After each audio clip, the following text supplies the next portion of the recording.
Okay, this is TempleOS 5-minute random code walkthrough episode 9, and I'm Terry Davis, your host. And we're going to do a random code jump.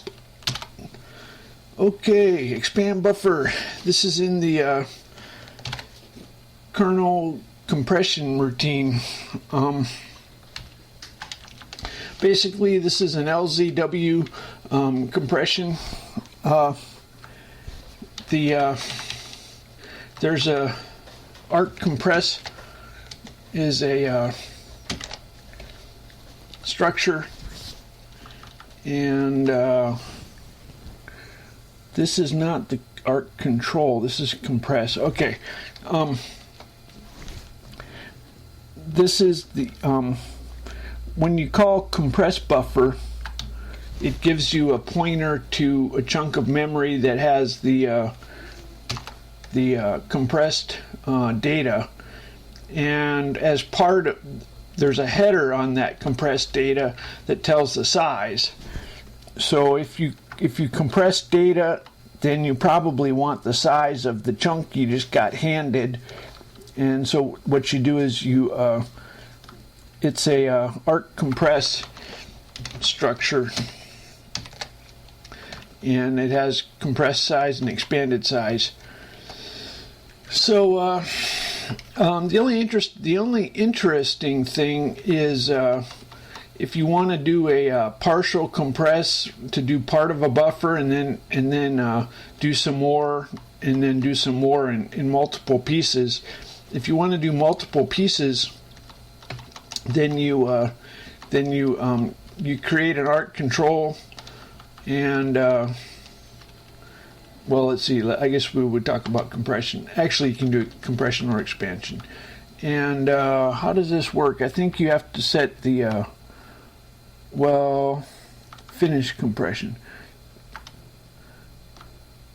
I think you have to set a pointer. I don't remember.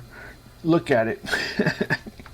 Anyway, you compress it in a partial buffer, and I think you have to tell it the partial buffer size.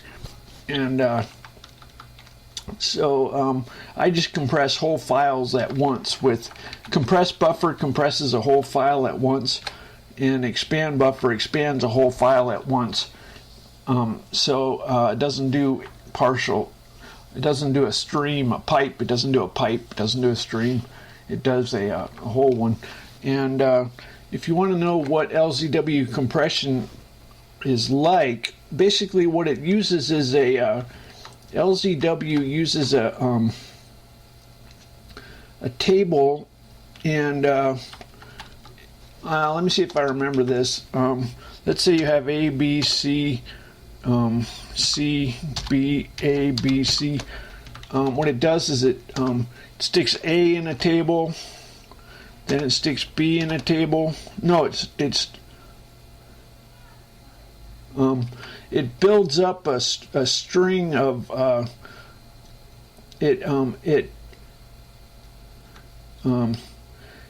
at the offset of it's got the 256 lowest values have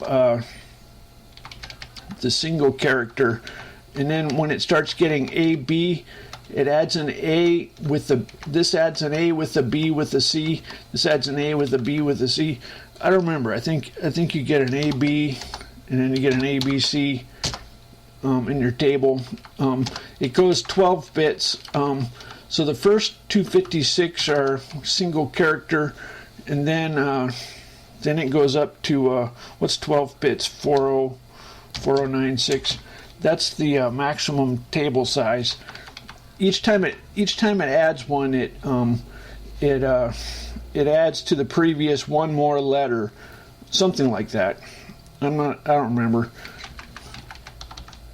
All I know is that you end up with an AB, then you end up with an ABC, and anyway, so the C version is right there, and then there's the assembly version.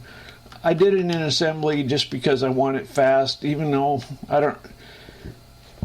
when I hand assemble, it's not as good as GCC probably, but it's better than my compiler. So don't hand assemble if you have a good compiler.